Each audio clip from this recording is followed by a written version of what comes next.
আপনি কি কোনো বিপদে পড়েছেন? আপনি এখানে বেশিক্ষণ দাঁড়িয়ে থাকলে তো খারাপ মানুষ আপনাকে নানান কথা বলবে। আপনি বলুন কি হয়েছে। আপনি কি ভালো মানুষ? হ্যাঁ আমি ভালো মানুষ, আপনি আমাকে বলুন। আচ্ছা, এটা কি আমার বাবার অফিস? কে আপনার বাবা? ফজলুর রহমান এখানে চাকরি করে, বোকা স্বভাবের একটু। ও আপনি বজলু আঙ্কেলের মেয়ে? হ্যাঁ আমি ওনাকে চিনি, উনি খুবই ভালো মানুষ। তুমি মিথ্যা বলছো, উনি অতটা ভালো না। আচ্ছা, সকালে হুটার টাকারাগি করে বাসা থেকে বের হয়ে আসলো, তাও আবার না খেয়ে।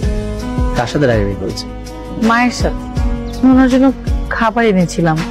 আচ্ছা, আপনি কি ওনাকে একটু খাওয়াতে পারবেন? উনি যদি দুপুরবেলা না খায় তাহলে তো আমিও খেতে পারবো না। বলুন না পারবেন। আমি খাওয়াবো, ঠিক আছে দিন।